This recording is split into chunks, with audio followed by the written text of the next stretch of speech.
Welcome to Your Best Bets, episode 174 of Your Best Bets.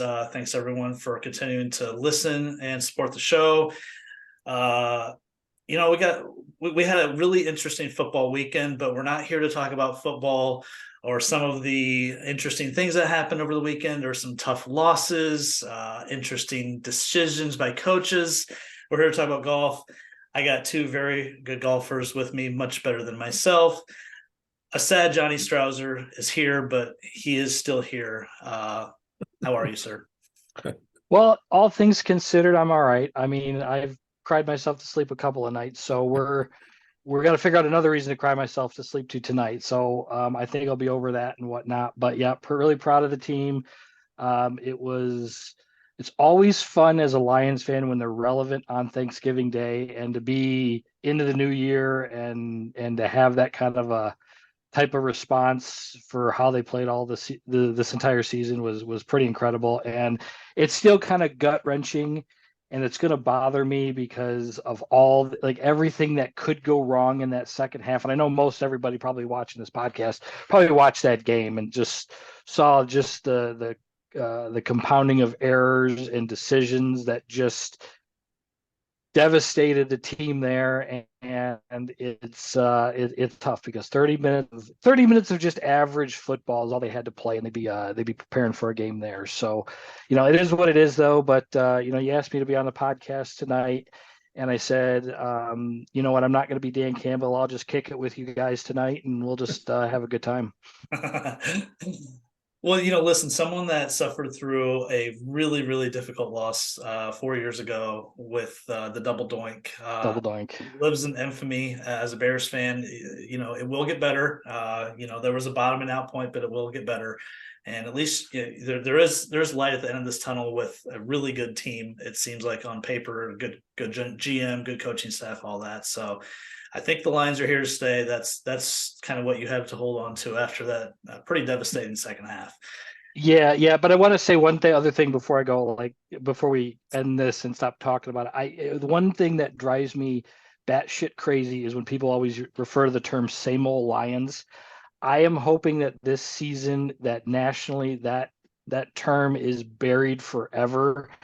And from whatever they do from here on out, whether it's 10 years from now, 20 years from now, or whatever, they stop using that, because that line irritated me so much. And I think they've kind of proven that that's no longer the case anymore going forward. So with that, I guess that's at least good. What I just stored that away in my mental bank to use on you next September if they lose like two in a row, and I can use that in a text. Jesus Christ, man! As long as you don't use it on the golf course, man, that's how you win a couple holes off me there. Scott Pieri is up, here. Scott, welcome back. Hey. You've been on several times and kind of given us at least the last few shows your journey of I guess not getting out of competitive golf and getting into teaching. And the last time you were on last spring, you talked about kind of what your venture was hoping to get to, and now almost 12 months later on the other side of it, I mean, you got a lot going on. Tell us what's new and how things are going. Yeah. Thanks for having me, Johnny. Listen, real quick, your Lions have become the sweethearts of the NFL. They have, bud. They have. I am a Lions fan, kind of on the bandwagon, just because I loved everything they did. So I'm on your team, buddy. That. I'm on your side. I'm on your side. So what's happened with me? Gosh, a lot's happened so far here. This just at the end of the year, coming into the beginning of 2024. We as I think most people know, at the Jefferson Crossing Mall, attached right across the hallway from Mitchell's, there was a beautiful golf suite that Todd Smith, the gentleman who owns the spot, a good longtime friend of mine. We've known each other since we've been 12 years old, 13 years old, going to the roller dome skating, is how far we go back.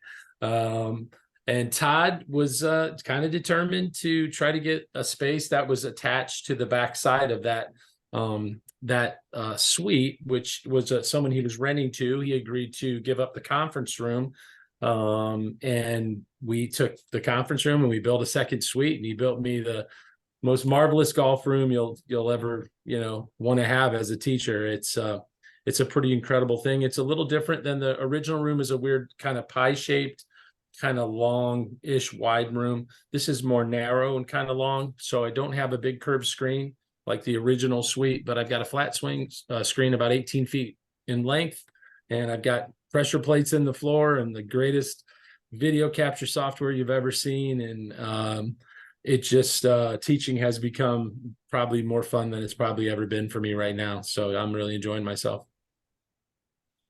So kind of talk about how it grew into where we were last spring, where you were kind of starting up, just getting back into teaching. If it was going to see someone at Riverbend, or I saw you out in the summer a couple times at Shoaf, and I get to kind of eavesdrop on some of your lessons while I was balls next to you, and how it got from that point to saying, man, I want to get an actual dedicated space to do this. Yeah.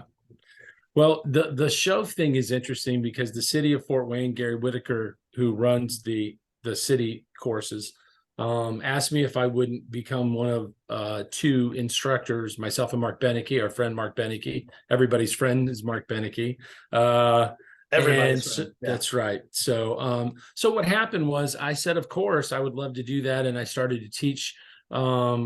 And they have a program they put together that has some packages for juniors and different things. But, I'm a product of Shoaf Park. I am a Muni golfer. That's who I am. I didn't grow up at a private club. I grew up playing a par 3 municipal golf course. So to go back there and teach was amazing. So I'm sure you probably saw I was having probably a lot of fun doing that. And there were a lot of kids involved. And so I don't think I'm going to have time to do that this year with what's going on now. But last year was just dedicated to falling back in love with teaching. And I just tried to teach as much as I could possibly teach. I taught, in the Shoaf Parks program. I was doing outside lessons at Cherry Hill. I was doing short game lessons at Riverbend. I was putting at Cherry Hill. I was just nonstop trying to just touch as many people as I could and try to really get back to growing something that, seemed really fun again. That's what I did for a long time. So the fact that Todd has been kind enough to include me in his plans in his expansion down there at Mitchell Sports Bar in the Jefferson Crossing Mall, and to actually have a room that, he specifically sat down with me and the rep from About Golf and said, let's set it up the way he wants, was pretty amazing. I mean, what I have is really special, and everybody who's been in there and worked with me is, I mean, it's impressive. It's not hard to figure things out when you've got everything, Yeah. And I know, I think we talked about this. I went, we worked together at the golf garage, I think February, and then we did a putting lesson in the summer, which I want to talk about the putting lesson and some of the stuff that you were showing me at that point later. But, I think at that point we were talking, I asked you about what's your kind of theory on using technology versus not, and where do you fall in with that, with your teaching methods? A year later, where are you now with that? Yeah. Well, I think and I always use one of the things whenever I get asked that question, because I get asked that question quite a bit actually, is I have a great friend of mine who's a very good player, a friend of mine from the Champions Tour. And he's a guy who just he's never latched on to using TrackMan or any other launch monitor, trying to figure out numbers and kind of use the technology to figure out what's really going on. And so occasionally I find him going into search mode because he's kind of doing things the old way. He thinks in terms of something's up with his golf swing and starts pointing to his golf swing immediately sometimes when things go wrong. And I think when you work with technology, what I tell people is I hope we're trying to get to the truth, right? I mean, I think all of us want that. What's really going on here? What's the truth of why I hit the golf ball the direction I hit it? Why do I have the misses that I hit? And that's all I'm really trying to do with technology, is get to the truth of what's really going on, measuring what's going on, and then teaching people how to manage those numbers and become more simple. To be honest with you, I am probably myself more natural and more simple than I've ever been now, because when I hit a shot, I'm a right misser. When I hit a shot and I hit a 2-degree open face shot, I just know that's all that is. I can just move past it and get on with it. I know how to fix that. And I don't immediately go off to the side and start like looking at what am I doing? I don't go into search mode anymore. And so that's really what I try to do with people is I try to get them to understand why we're doing what we're doing, have a good understanding of it, and understanding how to make that, how to move that into the relationship of you to the golf club is really all we're trying to do. Johnny, I certainly don't want to dominate here.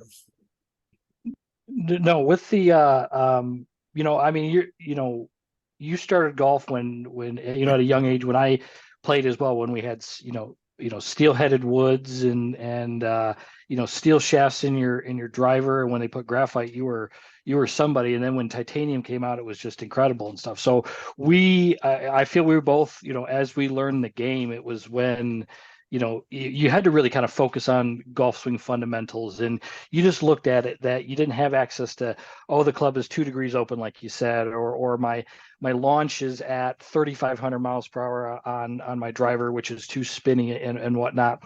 When you work with your pupils and everything, are you able to kind of get them to understand and dissect the numbers and just know that where that stuff translates and where it can react with the golf ball? Yeah, sure. Yeah.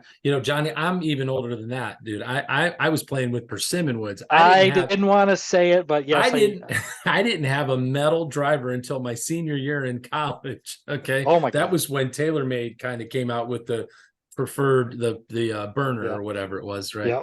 That you look at now and it's smaller. Oh my goodness. hybrid. Yeah. My dad had those. Yeah. How do you even hit it? Right. Yeah. So, so the biggest thing here's really the biggest thing that happened in golf and in instruction. And I think most people know this, but for those of you that don't, it's worth mentioning is the PGA of America for literally 70 years taught their ball flight laws.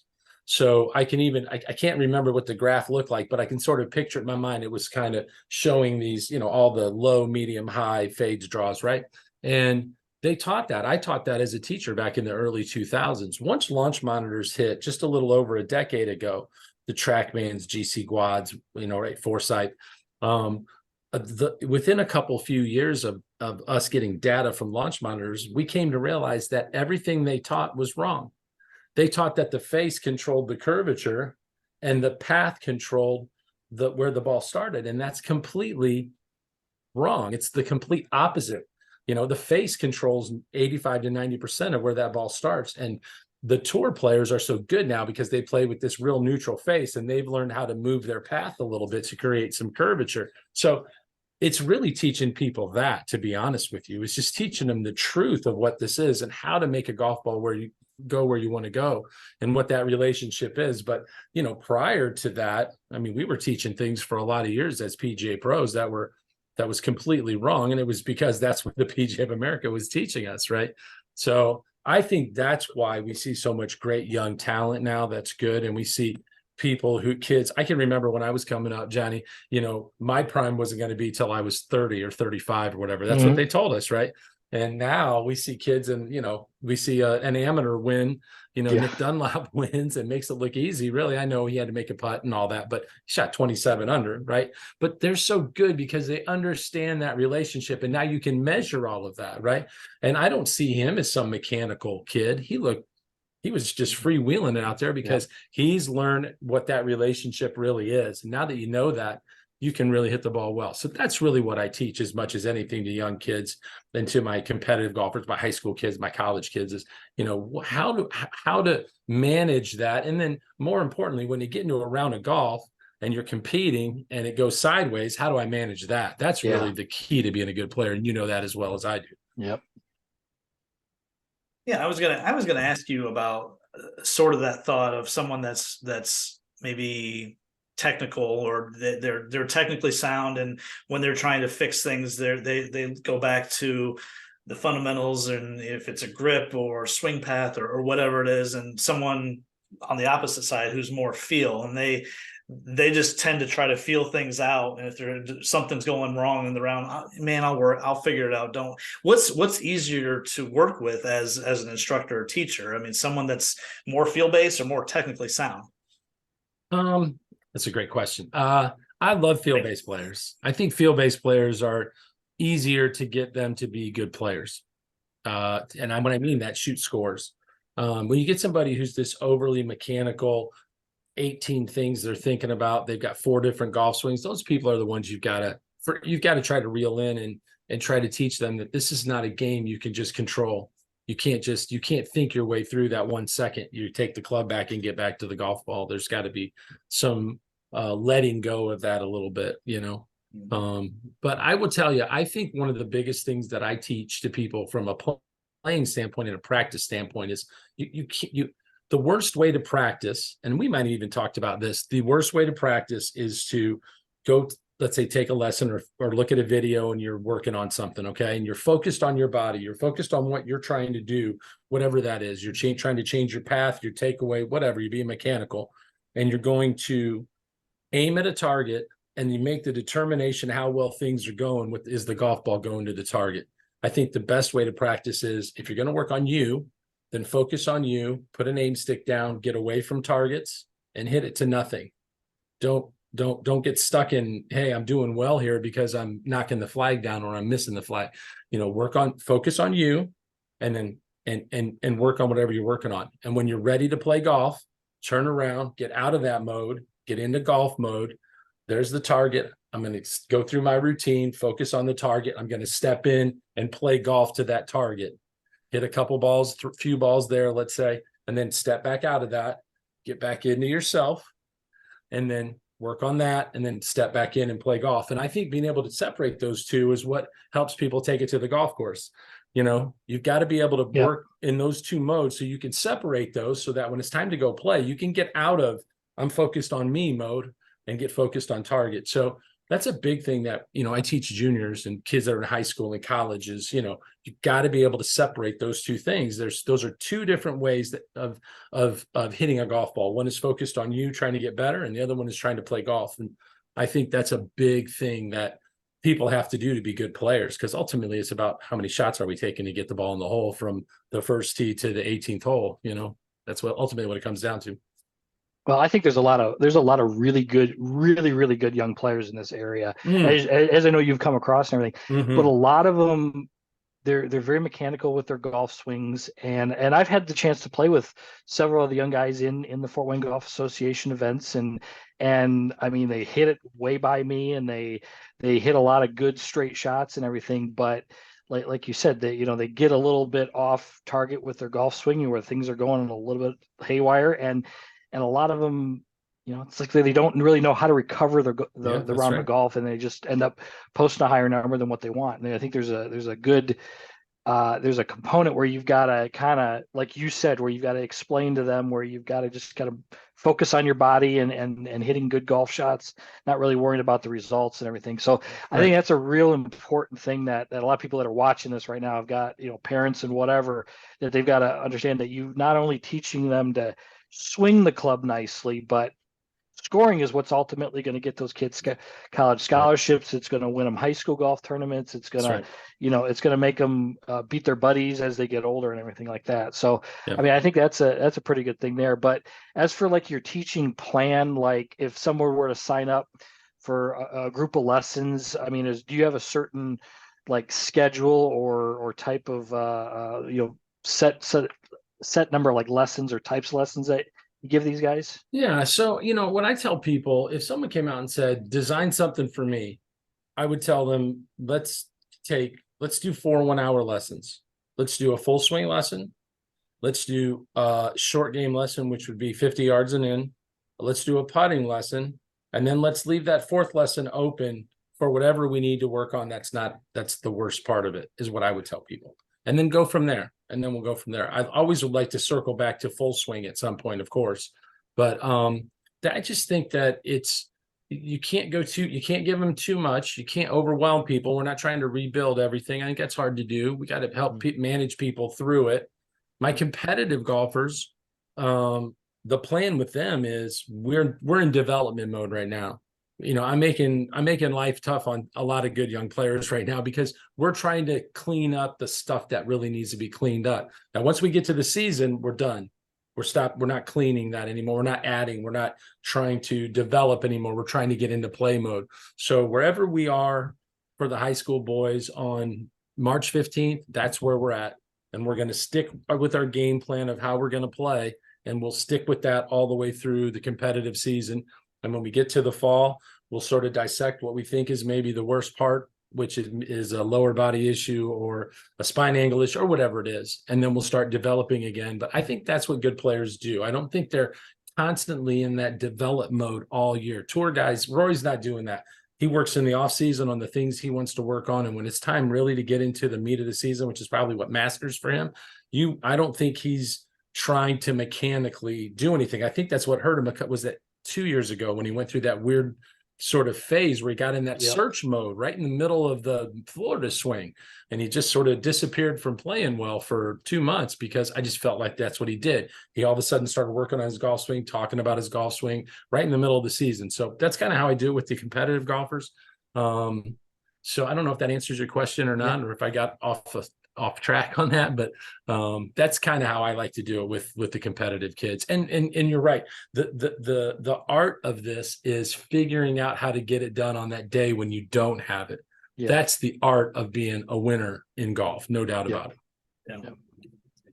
How much do you talk about course management and with your high school, college kids and course management skills? And I think about just a lot of players that are even good players, maybe not managing certain golf courses the way they should, with maybe just, and Johnny mentioned it, with kids nowadays being so damn good with the driver and so long and so straight. I think there is just this general, I'm just gonna hit driver as long as I can every hole and I'll figure it out. But I mean, is there an element to that you talk about with your players? Yeah, no doubt. I mean, the nice thing about me is I'm teaching on this wonderful technology, and I'm also teaching on the simulator that we can create these situations anytime we want. We don't have to go to the golf course to do it. We can just do it there. But one of the things I would tell anybody who's a young player or somebody who has length that's listening is, you don't just dominate with length by hitting the driver. You dominate with length by hitting hybrids as far as someone else hits a driver. Right. That's part of this, okay? Right. You use your length through the bag, and it doesn't always have to be how far can I blast the driver. And so sometimes that opens people's eyes. They go, yeah, I wasn't really thinking about that. I'm like, you're hitting a hybrid 270, and the guy you're playing with is his driver 270. When you pull hybrid out, you've got a wider fairway. You can play the same game he's playing with less club, and that's part of being good. That's part of having speed, right? And so that's a big part of it. And one of the other things I would tell you that I see a lot is, let's just say we get on, the system I'm on is an About Golf system. One of the cool things about that system is when you play on it, the information, the data you get from the little playing data box on the lower right-hand part of the screen is it gives you distance to the front of the green, you have distance to the pin, and you've got distance to the back of the green. And you just can't believe how many good young players don't even understand how to use that, right? If I put it on breezy so that wind affects what we do, and you've got, let's say, a back pin, into the wind, and you've got, 50 to the hole and 64 to the back, or let's say you've got 55 to the hole and 65 to the back of the green, and he's trying to blast an 8-iron in there into a 14-mile-an-hour wind, which is going to leave it way short of the green. They miss club constantly. We talk through that all the time. I would say, well, listen, this is what I would think. I could hit a 7-iron 165, no wind at all. I've got 14 miles an hour into me. I've got 65 to the back edge. Chances are I'm not going to knock 6-iron over that green, but just to be certain, I might grip that down a half inch, get into maybe a second to third gear type swing, take it down a little bit, and trust that I can flight it and I can drive it back more into the green. You're not going to knock it over the green with that club. And I can't tell you how many times kids get up there and like, man, this is too much club. This is too much club. And we play a shot like that and it turns out perfect. They're like, wow. I'm like, yeah, you can't just step up and just belt, hit a full out 8-iron into a 14-mile-an-hour wind. Conversely, if you're the other way going downwind, they constantly are hitting the wrong club constantly. They don't manage that wind and that front pin very well. So those are the things we talk through. You get Johnny in there, Johnny will talk through that beautifully. Yeah, this is what I'm thinking. And he'll talk through it and go, yeah, this is a pitching wedge, even though the number might look like it's a 9-iron, but it's downwind. It's more of a deep flag. He doesn't want to hit it over that green, things like that. Those are the things I see more than anything that you got to coach those kids through. Yeah. Why do you think that is, though, that the younger kids just want that distance and just want to hit a hard 8 every single time. I mean, got to be a reason for that, right? I think Bryson. that they see it, the PGA Tour. I mean, the PGA Tour, it's I encourage a lot of those kids to watch some LPGA golf, to be honest with you, because they tend to play. We always talk about gears, right? And I always talk in terms of first, second, third, and fourth. We really don't want to play in fourth gear. I want my guys playing in third gear. And if we're going to go one way or the other, I'd like to see it go down to second and take a little more club. And so let's try to get a handle on what we're trying to do. Let's control our body, control our speed, control our low point. We don't do that by swinging as hard as we can. It's hard to control it that way, right? And so teaching the young kids that's a big part of the game. I'll give you an example. I've got a kid that I teach who's 13 named Drake Adams. Drake's going to be a beautiful high school and college player someday. And I've been working with him for a little bit over a year now, and we work on that constantly. And we have criteria for it. We'll get into a situation where he's got to back down. And I said, what are we doing? And he'll say, we're half inch down on the club, and I'm working out a second gear. I'm like, attaboy, there we go. That's it. Let's have a game plan. Let's talk through this a little bit. A lot of kids don't think through it that much. They just kind of, hey, it's a 150 shot. They don't take into account, was the flag a front pin, a back pin? If the wind into me, is it downwind? And they just, hey, it's 150. I'm hitting 8-iron. Those are the things, Johnny, that, that experience buys you. That's why you're who you are, right? That's why I did well playing. That's why Phil's a nice player. It's just, we can talk through those things, think those things through a little bit. Kids get in a hurry. Their mind is just, and they can't slow down. So, that's the coaching part of it. You got to teach kids how to play. And I will tell you, anybody who's listening that's got a young player, the greatest attribute you can have as a young player, somebody who's, I would say, high school or younger right now, college, this applies to too.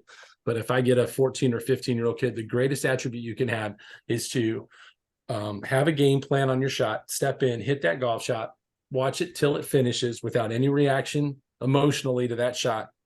Accept where it goes without any emotion, walk back to your bag, stick the golf club in the bag, not emotional, and get ready to go play that shot. Now, that sounds so simple to do, and it gets easier as you get older. It does. Yeah. But for a kid who's 16 years old or a gal who's 15 years old, it is the hardest thing to do, to hit a shot and not immediately react to that shot. And so I coach that all the time. I've had lessons with players where I'm like, we're not doing anything until you can do this. Okay. Hit me one shot that you can do this on, and then we'll move on. I'm not letting you get out of here not being able to do that. It's just a constant battle to fight that tendency for a young player to overreact to everything and react quickly. And so we try to calm that. Listen, just relax. We're going to be out here for 2 hours playing. You're going to hit a lot of shots. Okay. Don't let a shot in the first 20 minutes we're out here affect you for the next 30 minutes. And then before you know it, you're standing on the 7th tee and you're 10 over and you were hoping to shoot 4 over. I mean, it's all of those things. That's the maturity of it. That's a challenge to teach. It is, so that's what separates those good young players. And you see it enough too. I mean, it happens all the time. Mm-hmm. Scott, one last thing, and I know we'll let you go after this. I mentioned earlier that I did a putting lesson with you in summer. You wanted to show me something you were pretty excited about, and I did use that method for at least a couple rounds after. I forget who I was playing with. We're like, dude, what are you doing? I said, I'm using Scotty P's new method, man. That's what I'm doing. Is that a consistent part of your teaching, or is that just you sort of trying it out and seeing if you liked it? I guess from player to player, is that something consistently you're doing with them? Yeah. Listen, it changes a little bit from player to player. What Phil's referring to, for anybody who's listening, is I've been teaching a couple different things in putting. One is that we're really trying to train how we control distance, and like pure distance, not make the putt distance. I'm talking like being able to roll a golf ball 12 feet, being able to roll a golf ball 21 feet, increments of 3. What he's also referring to is, I'm a big believer that if we're figuring out how far we are distance wise on the golf course, because Johnny hits a ball off of number 1 at Cherry, goes out into the fairway. What's the first thing you do? You grab your rangefinder and you figure out how far you are. And then we go to the green and we never find out how far we are. We never actually walk that off and say, I've got 32 feet or 31 feet or 30 feet. I just think that's a really smart thing to do, because then you can kind of mentally get yourself dialed into how far do I want to roll this golf ball. And so that is something that I don't really, as far as determining how far we are from on a putt, that's not really a negotiable thing with me when I work with people. Working on the distance side of it, how people approach that is a little bit, I'm open to discussion with that a little bit, but certainly I want people to take time to train. How far do they roll the golf ball, right? Can you roll the ball 15 feet? Can you roll the ball 18 feet? Can you know the difference between the two?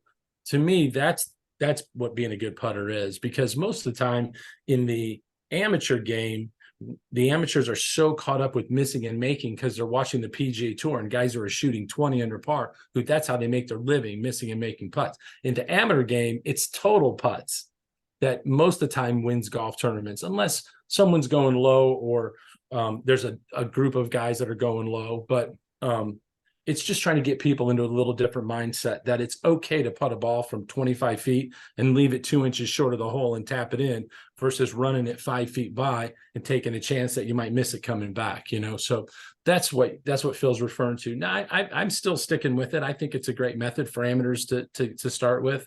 And we've seen a lot of success with players at the college level with it, and it's working out good.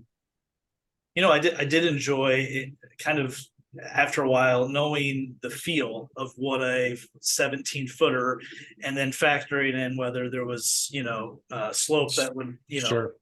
uphill, downhill, whatever it may be, Sure. that makes it 20 feet or 15 feet. And then kind of after a while, you're like, okay, I know what a 17-footer feels like. And That's right. like you said, it's a great tool for, I think, lag putting for sure. Anything that's 20 feet and over, I think I really enjoyed it. And I was just interested to see if that was something that you're still kind of Yeah. And one thing I would say to anybody listening too is, I think we use the wrong terminology in putting a lot. And so the terminology that I'm working on my speed is when I hear from people, right? And I don't mean to be a smart ass about it, but if I'm with somebody who's talking about, well, I'm working on my speed, and I'll say, well, hit a couple putts, and they'll say, and they'll hit the first putt, and I'll go, what did you think about there? Well, I was managing my speed, or I was working about speed. And at that second putt, and I'll say, what were you thinking about there? Well, I was working about my speed. And I go, okay, well, how fast did you roll that ball? And they'll just go, what? I'm like, well, speed's measured in miles per hour. Distance is measured in feet. Are you trying to putt at a certain distance, or are you really trying to putt at a certain miles per hour? Because I think that when you start talking in terms of feet and distance and yards and paces, you at least have something measurable. I can stand on a putting green and putt a ball, turn around and walk that off and figure out how far that ball went, versus not having any idea how fast I rolled it. So I think getting people to just use the right terminology, think in the right terms as well. I think that's a big part of it too, that you get off of being in this sort of abstract way of thinking about speed and just say, listen, this is how far I'm rolling the ball. I'm trying to roll this ball 21 feet, and then focus in on that distance control. And it just makes people a better putter, I think. No, it all made sense to me. And I'm not surprised that it's been effective for some of your players. Well, Scott, I think we've kind of reached the window for you here. It's always good to have you on. Anytime you want to come on, talk golf, talk PGA Tour, talk whatever, you're always welcome on. Tell everyone where they can find you. Give us your final spiel here. Sure. Yeah. So most people that find me for golf lessons will find me on Scott Pieri Golf on either. You can find me on Instagram, but mostly on Facebook. I've Scott Pieri Golf. And once you get there, just like the page, you'll have access to all my information. Everything's right there. Phone number, email address, how to contact me. And so that's what I would tell everybody to do. Go to Scott Pieri Golf, reach out. I'm pretty easy to find. If you can't figure it out that way, you can always call probably Cherry Hill Golf Club, where I help them out and I work at sometimes. They can lead you in the right direction. But I would encourage anybody to, give me a call and come and spend a little bit of time. It's been a lot of fun. Awesome. Well, best of luck on the continued venture in 24.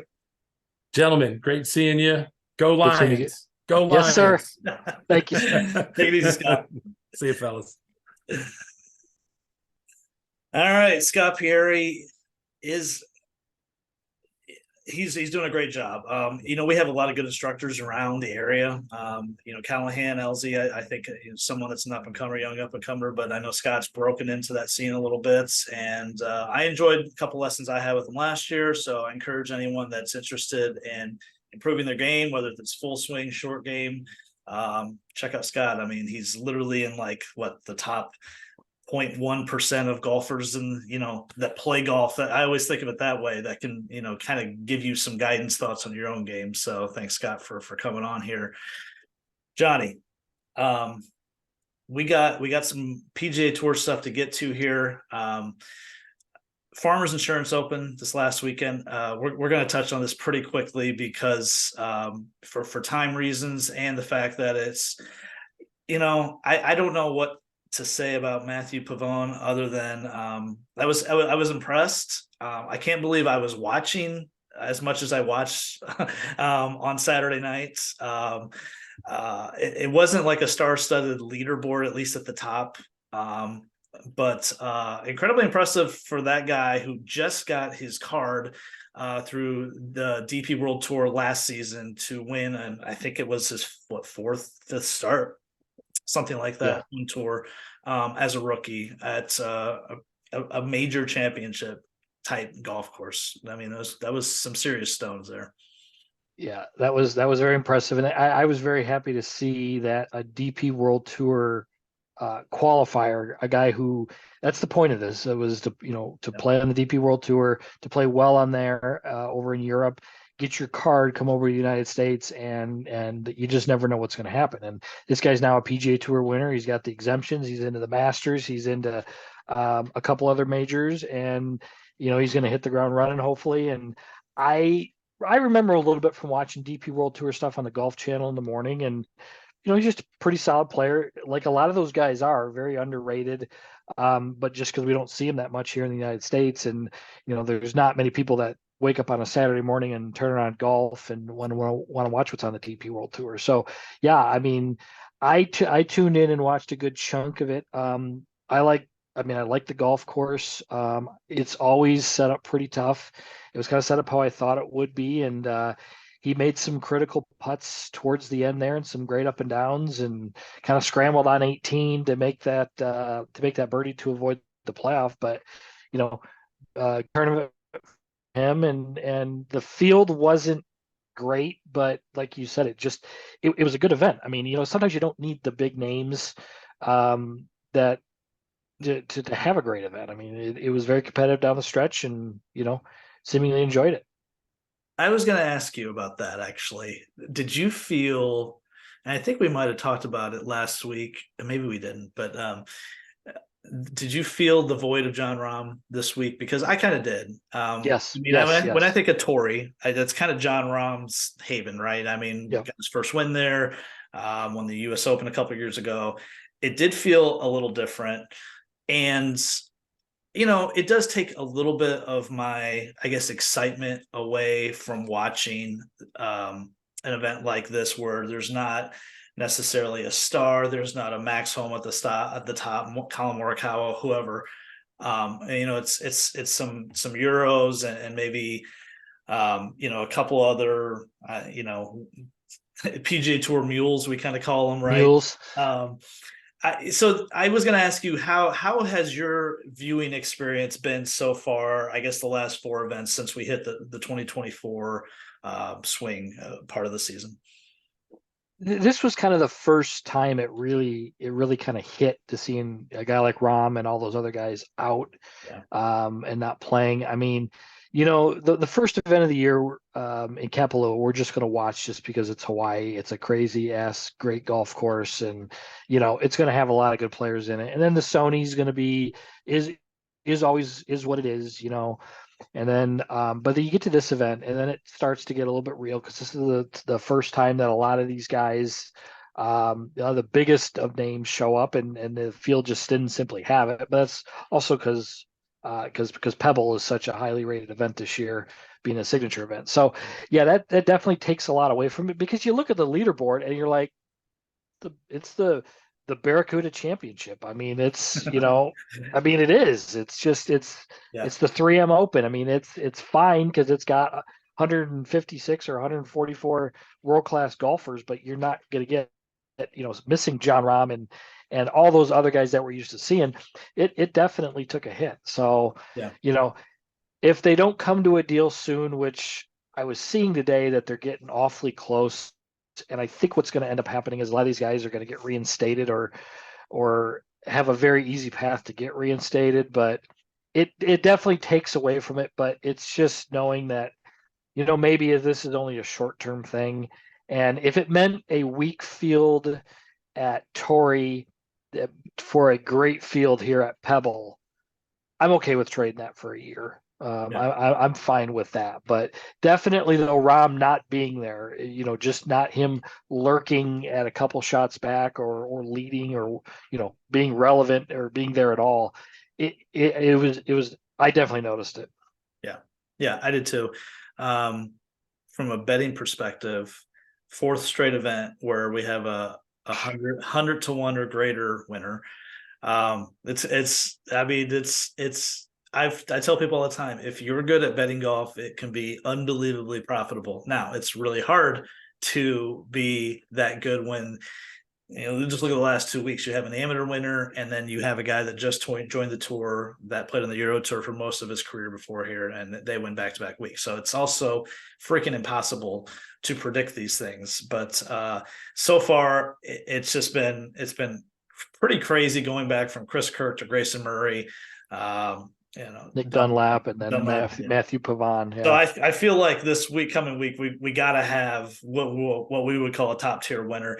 But like I said, this is always my favorite part of the schedule. I mean, this part where we go from Torrey to Pebble to Phoenix and Riv is just, so good. This is so good. This is the best. What was it? Oh, did you see the John Rahm's team announced today as an expansion, the first expansion team in Live Golf history with Haddon, and I don't even know who the other two guys were.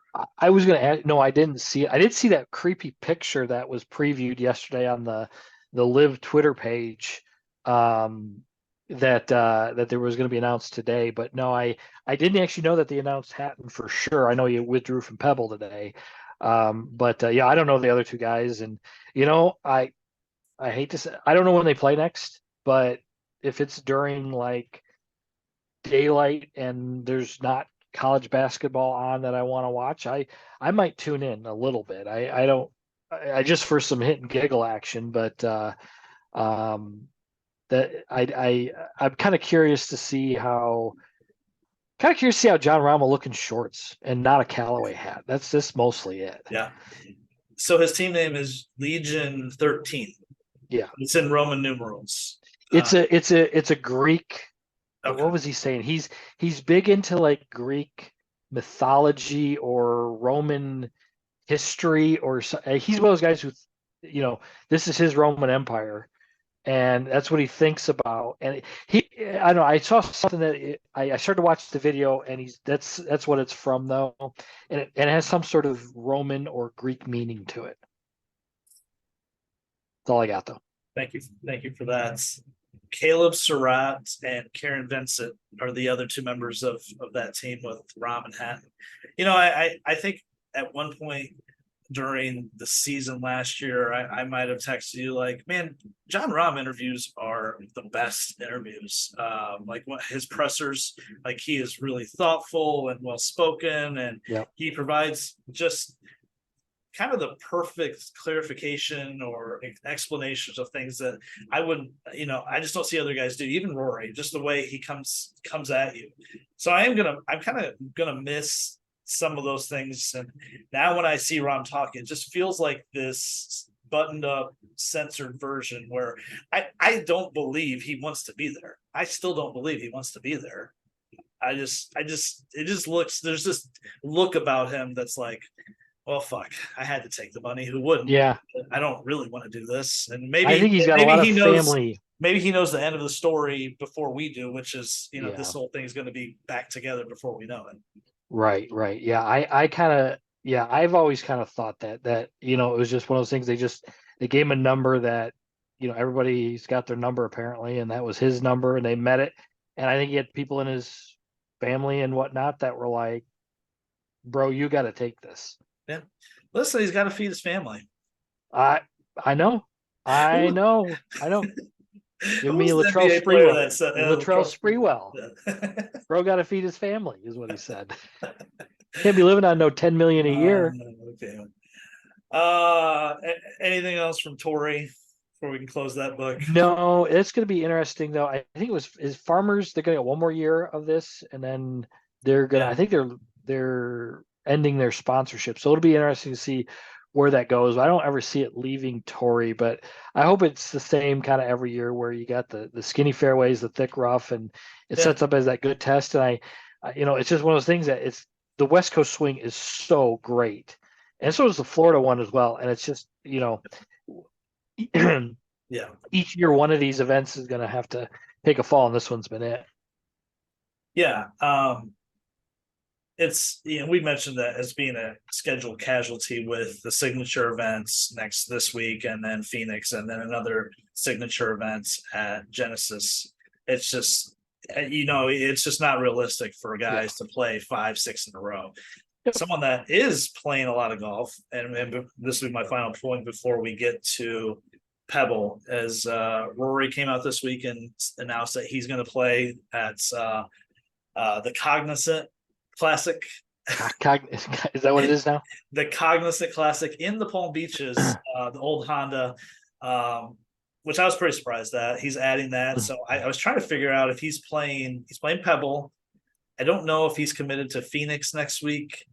It's not a signature event. I don't think he is. So then Genesis, skipping the Mexico Open, I assume, and then Honda, API Players, and then probably either Houston or Valero. He's played Valero the last couple years prior to the Masters.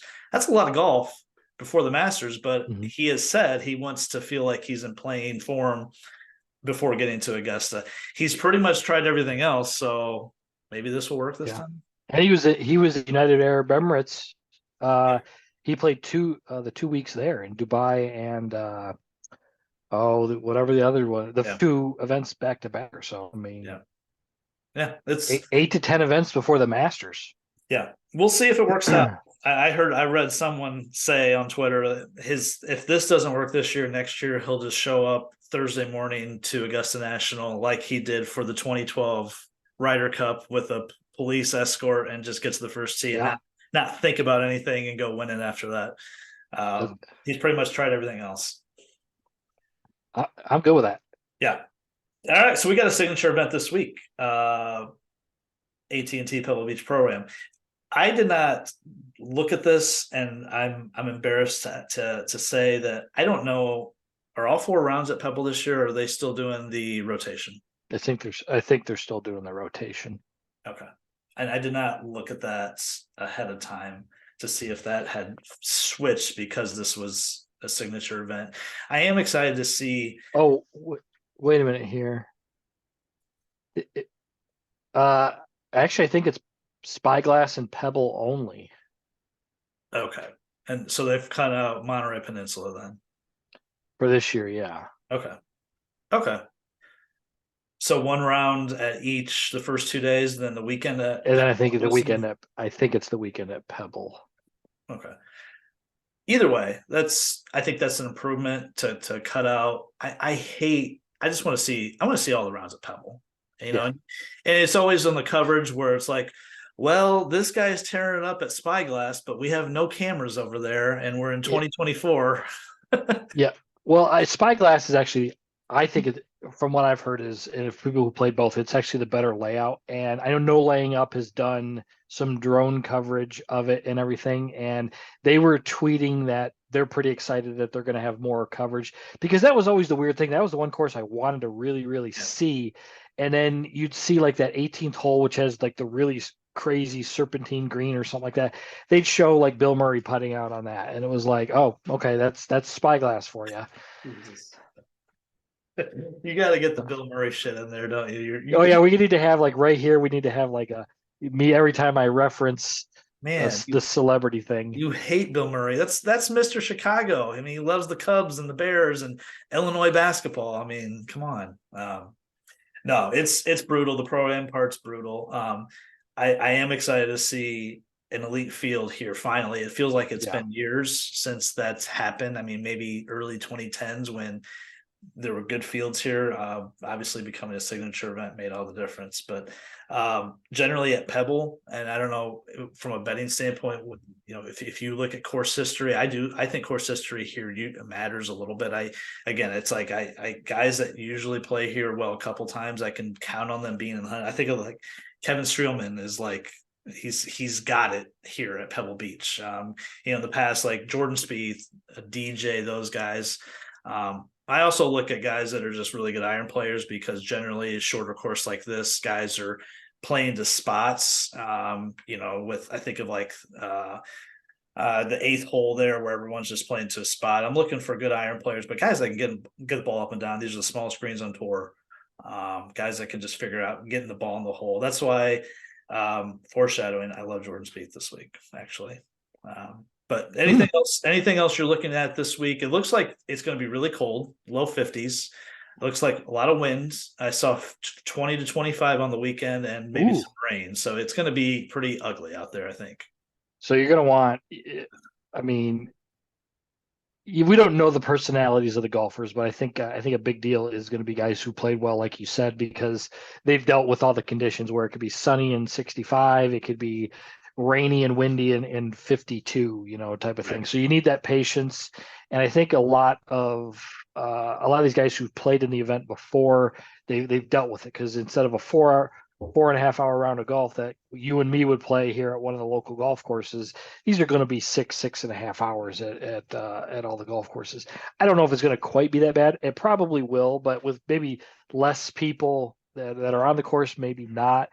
But yeah, with the wind and everything like that, and it's such a big purse, they're going to be playing for quite a bit more. So you want that course history there.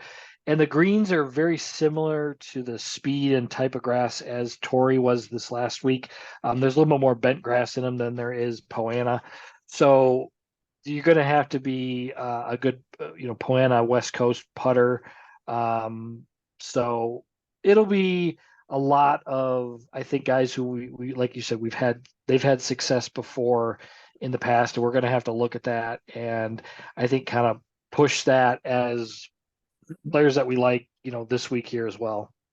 Man, it felt like no one made putts last week between Friday. No, oh my Saturday. goodness. Just it's just like if you had a 5-footer, I had no confidence you were going to make it unless it was the guy that won. He's the one who made those putts. But yeah, I couldn't remember. I mean, I know Torrey's traditionally, I think it's statistically the hardest course to make putts at, from 5 feet and in, something like that. But we'll see if that, some of that carries over this week. Look at the odds. So again, when you have a stacked field like this, it gets really, really hard at the top to differentiate some of these guys. Scotty's going off at 8-1. This is on DraftKings, of course. Rory at 8.5-1, Hovland at 12, Xander at 14, Max at 16, Cantlay and Spieth at 18, Morikawa at 20, JT at 22, Ludwig Aberg at 28. Those are the guys under 30-1. I guess specifically, there's got to be a couple of guys you land on. I mean, this is where it's tough, like choosing Scotty and Rory over, say, a guy like Max or Cantlay or Spieth, who've had double the odds, when they seem to be. Max seems to be in pretty decent form. Spieth showed some form out in Hawaii. It's always the age-old question: is, man, does that guy have twice as good a chance of winning as some of the other guys that are right there? So with that said, who do you like at the top? It's going to be hard to back off a Rory but those odds might just do it. I think he's going to have a great week this week, and if I can figure out a way to get him above 10-1 odds, I think I'm going to have to take a look at it, because I mean, he's played a lot of golf already. He's played a lot of good golf already. I expect him to contend here and perhaps win. Now, if I can't do that, if I don't like any of the parlaying odds that that I could do, Max Homa at 16-1. I think that's going to be one of my favorite bets this week. He wins in California. He loves Torrey and played pretty well there. He actually didn't putt that great there at Torrey, but really nobody did. So I like the way he struck the ball. And he hung in there to have a pretty good finish there. So I like that there. I was going to actually mention Jordan a little bit on a win bet. I was kind of hoping he would be 20 or more, but he's been so good at Pebble, and he's that attitude to play those amateur golfers, and the weather and everything like that. He's got that type of attitude and patience that he'll just kind of accept what's going to be. So I think that in itself is going to make him a good option there. So if I had to get my pick out the names there, it's Rory, but maybe not that number. Definitely Max and Jordan as well. The thing that's impressed me about Max the most is how much he has raised his floor over the last 2 years. Yes, that's a good point. I don't even think he played like we said that great last week, but he's still able to now. He's gotten to a point where that's a top 15 or top 10, and for a second on early in the final round, you're like, is Max going to be the guy? I think he was like 4 under through 6, and he's kind of just doing that more regularly, and it's pretty cool to see him elevate to this level that I never thought he would have a chance to get to. And yeah, he's a real dude for sure. I like that range too, the 16 to 22 range. I don't know if I'll get to Max or not, but I will bet Spieth for sure. I like the course history. I like what he did in Hawaii. I just think this golf course is a really nice fit for what he does well. We know he gets really wayward with the driver. There's a lot of holes where the driver is out of his hands at Pebble, which is it's clearly to his benefit. That's a good thing. Yeah, it's a good thing. So yeah, it just feels like he always figures out a way to score around here. And I think 18, yeah, it's a little shorter than I'd like, but I think I can handle that. I do want to kind of continue this comeback season train for JT at 22. He really played well out at Palm Springs a couple weeks ago. Of course, he didn't win. I don't think we got to the final round, that last round where you or I think we both didn't think he was going to win of the 3 guys that were at the top. But he's showing enough ability to just make birdies. It seems like he's hitting his driver better, and he's making enough putts early in the season where I think this is going to continue upward for him. So 22, I think I can handle that number as well. I was going to ask you, when you mentioned Rory at 8.5 and looking at a parlay, what's your strategy on that? What do you look at to try to play it safe enough to make sure that if you're trying to get him to 12-1, do you add one game, an NBA game, or do you add 2, or what do you look at for that? Because I know we both try this strategy with mixed results. God damn it. You're gonna make me come and say what my strategy is, and these people are gonna be like, what is this jackass doing? Not if it works. No, not if it works. I don't like betting. I don't like betting full game NBA. If I love a team on the spread that night, I might bet a money line. But I try to stay away from full game because NBA can just get so weird, especially right now. The NBA is just so weird, and I've gotten destroyed with the NBA. Actually, December was pretty bad, and January was not great either. But sometimes what I'll do is if I like a matchup, let's say we'll just take your Indiana Pacers there. And it's going to be a game I think is going to have a lot of points because they don't play any defense, so they're score a lot of points. And I might like Tyrese Halliburton to make to record a double at -210 or something like that. And that's a good enough number that at +850 and -210, you're probably getting, I don't know. You got to be getting, I would hope, like a +1100 or something like that. I try not to add too many legs because I've done that before with like college basketball, where I'll go with like one game that I feel good about against the spread, and then Yeah. you just add those, you sprinkle on there just to get it into plus money, and more often than not, it burns me if I get a whole bunch of games there. So I try to limit the legs as best I can. And just for just to be clear with everybody, because we've never really discussed like my game betting strategy. I kind of hate parlays. I know you love them. I know a lot of people who we have used to have on the podcast absolutely love them. They're all about it.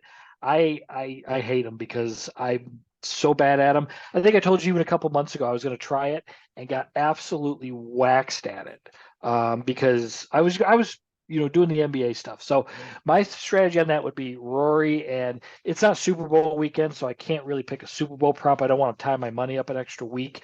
But like for the Phoenix, that's what I'll probably do is I'll pick like one Super Bowl prop, and then Rory or something like that. But try to get something that's got some juice on it, but may add a third leg in there at times. It kind of just varies, and it really just depends on how good the NBA or how bad the NBA has been.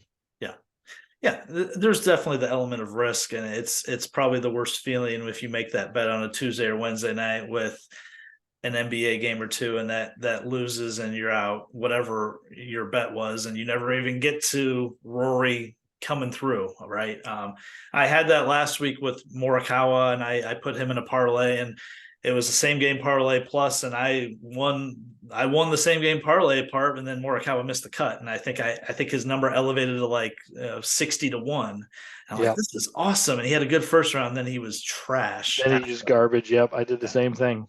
So it can backfire both ways, with the golfer or the game you add it to. But it's definitely a strategy to try to boost some of these short numbers for these top tier guys. 30 to 50 in this range. Finau, Fleetwood, basically the same guy at 35-1. Sanjay at 35, Fitzpatrick at 35, Burns, Poston, Cam Young at 40, Poston at 40, huh? Henley at 45, Jason Day at 45, Ben On at 45, and then at 50, Hogard, Tom Kim, and Bo Hostler. Some interesting numbers in there. I know you've made one bet today on a guy in here. You want to talk about him?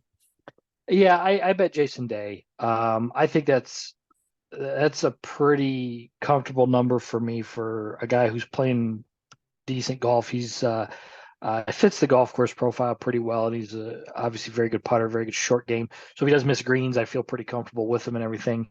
Yep. 45-1, and I just look at it like you said, like a Poston or a Ben On. And I know Ben On's been playing well, but I would take Day at this point in time, over those types of guys like that.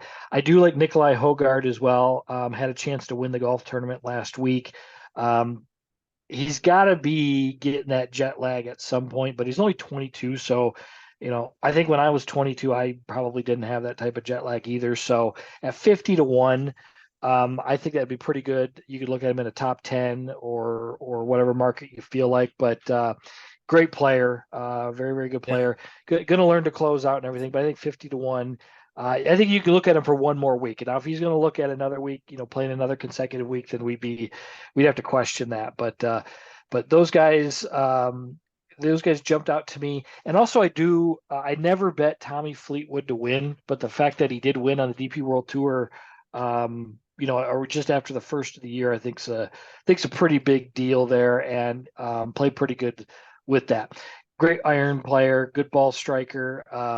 He's from England, so the weather, you wouldn't think would be theoretically bother him too much. The putting, it can be, touch and go, so you get what you get with him.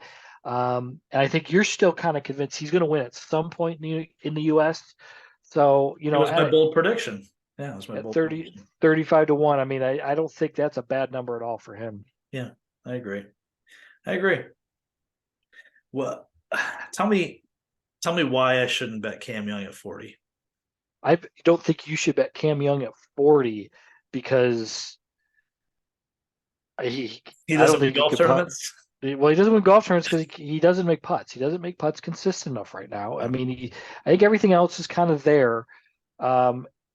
they're enough to win a golf tournament. I mean, he's that good that his ball striking can win him, but he just doesn't make enough putts these days. And he'll get in stretches that around the first of the year when I was watching those events there, that he'd make some putts, made a couple holes, he'd make some birdies, and then he'd have a 4 or 5 footer for birdie, something like that, just to keep the momentum going, a birdie, and and he'd miss it, and you just things like that you've got to convert those when you get the chance to make putts and make those birdies to keep momentum and to win at this high level. I just don't see it this week. I think I think you could, I think he's still a pretty good number at 40-1, and maybe he should be more like 35. So, I mean, we're pretty close, but I mean, he hasn't proven that he can win as of yet. And when he does, though, I mean, he's going to blow the doors off, I feel. And he's going to win multiple times in a season. And actually probably within a month, he'll probably do that. So it's going to be there. It's just, I don't feel good enough about him, at least at this point, with what I've seen since, I mean, when he played well at the Open Championship last year and played well, putted poorly, especially that final round. And it was just like, okay, this kind of who Cam Young is at this point. Yeah, I think that's correct. It is the same old story. It seems like when he's there in the final round, even a couple weeks ago when he was going head to head with Rory, and he went into the third round with a big lead, kind of got reduced to 1 or 2 going to the fourth round, and then he played not well at all. I think he finished third there. However, I think I'm just going to talk myself into it, though, because he tends to play, and I know he played well in Hilton Head before. I feel like he plays shorter courses pretty well, and this is where I think his length can be an advantage. Kind of what Pieri was talking about earlier, and he can club down and still get it out there plenty far enough. He is just so good tee to green, so good. Yeah, his putting is suspect. I don't know if I fully trust him getting up and down either in certain spots, but I'm probably just going to play it. I don't know. I just have a good feeling about him this week being around. The other guy that I would love to bet, but I just don't think I can get there at 50 is I've always been a Bo Hostler truther.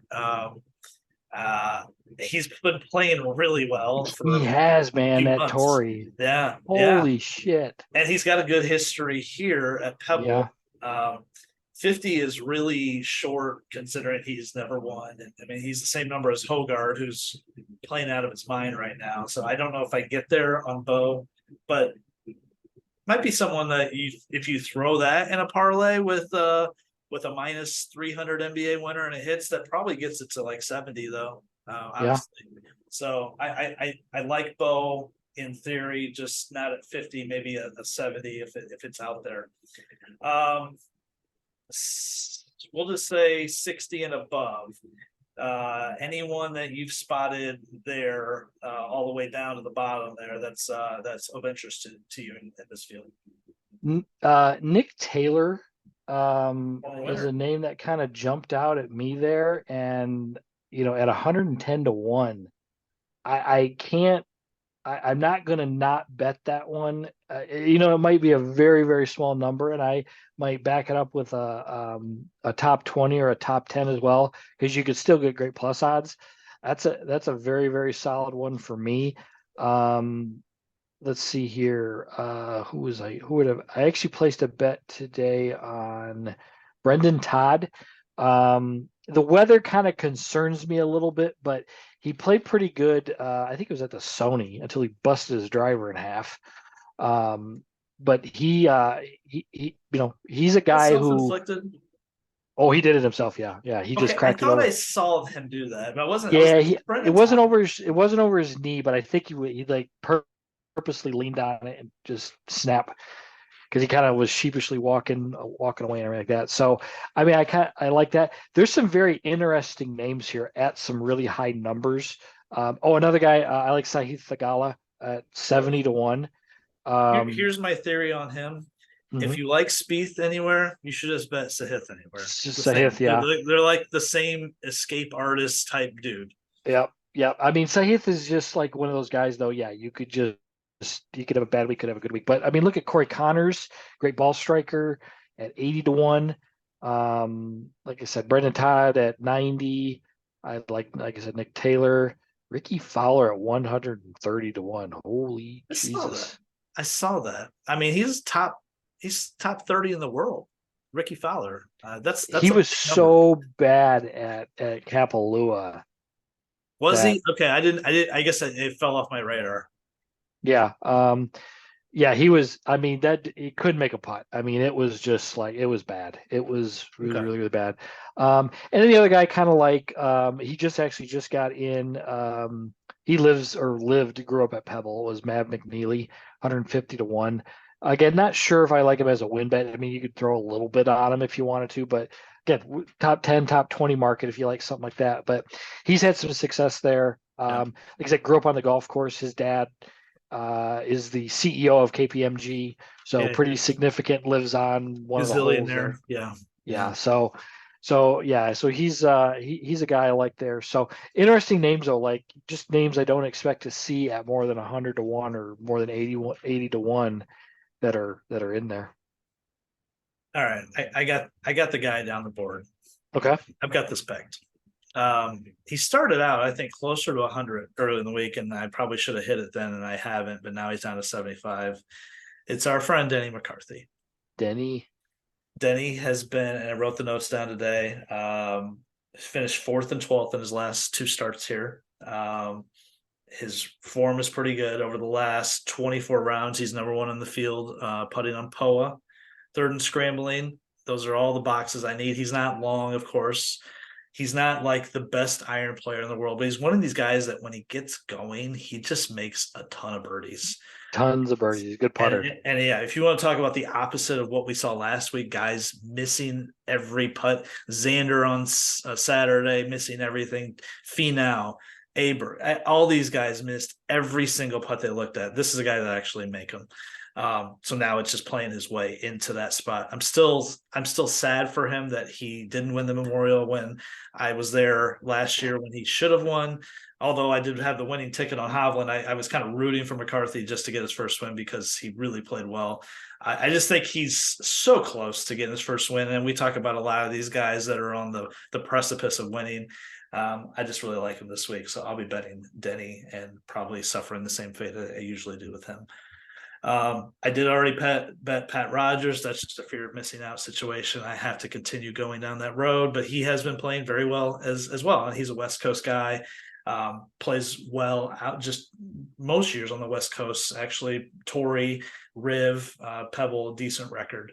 So I've already hit him at 80-1. Cam Davis is the other one on my board at 90. I just like his game. I think he's got a high ceiling.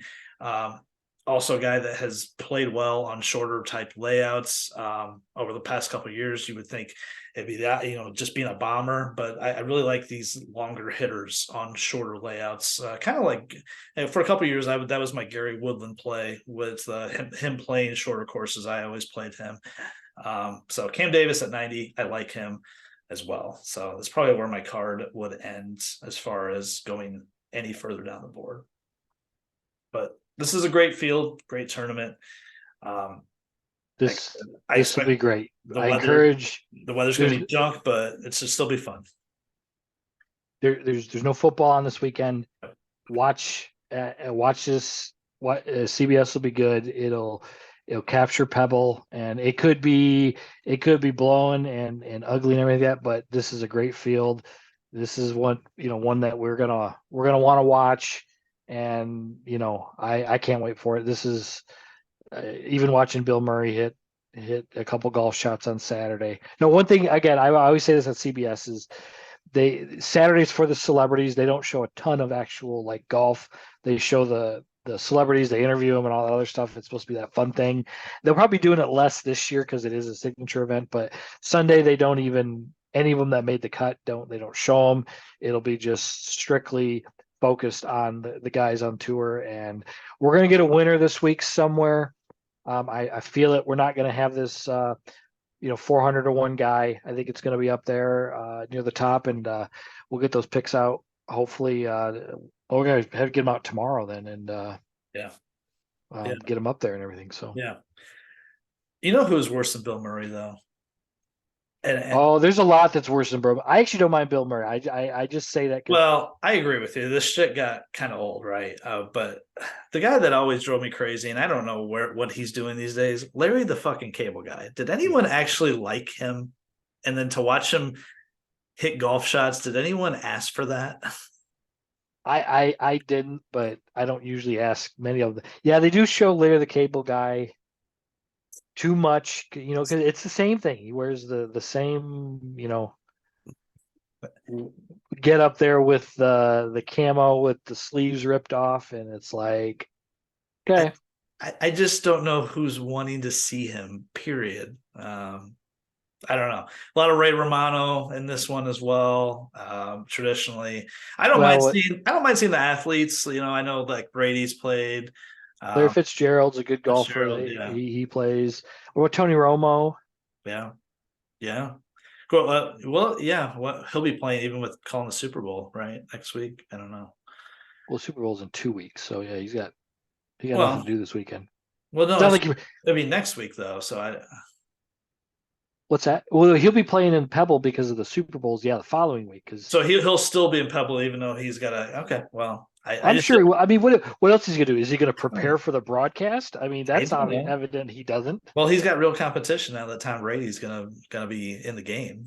So by the way, I can't wait for Brady. And we talked about this a little bit. I love Greg Olson, but I think Brady's gonna be awesome. And I could be You think he is? I think he is. I think he is. I hope so. I hope so. I think he could. I mean, he's got a little bit of a personality. It's just, you know, I liked listening, despite the Lions result. I liked listening to Greg Olson. He was just phenomenal. He's very good.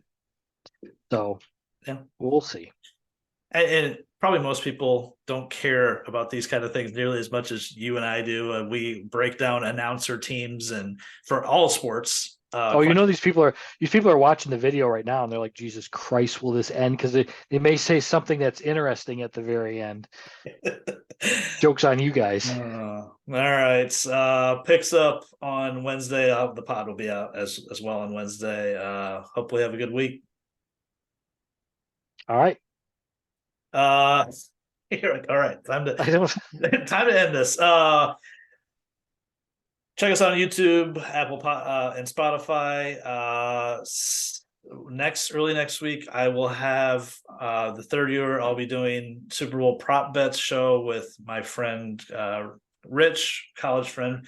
Third year in a row, we'll do that. Really fun one. So we'll have that up at least next week, and we'll see if we can churn out something else for the Super Bowl prior to the big game. So thanks for listening. Catch you next time.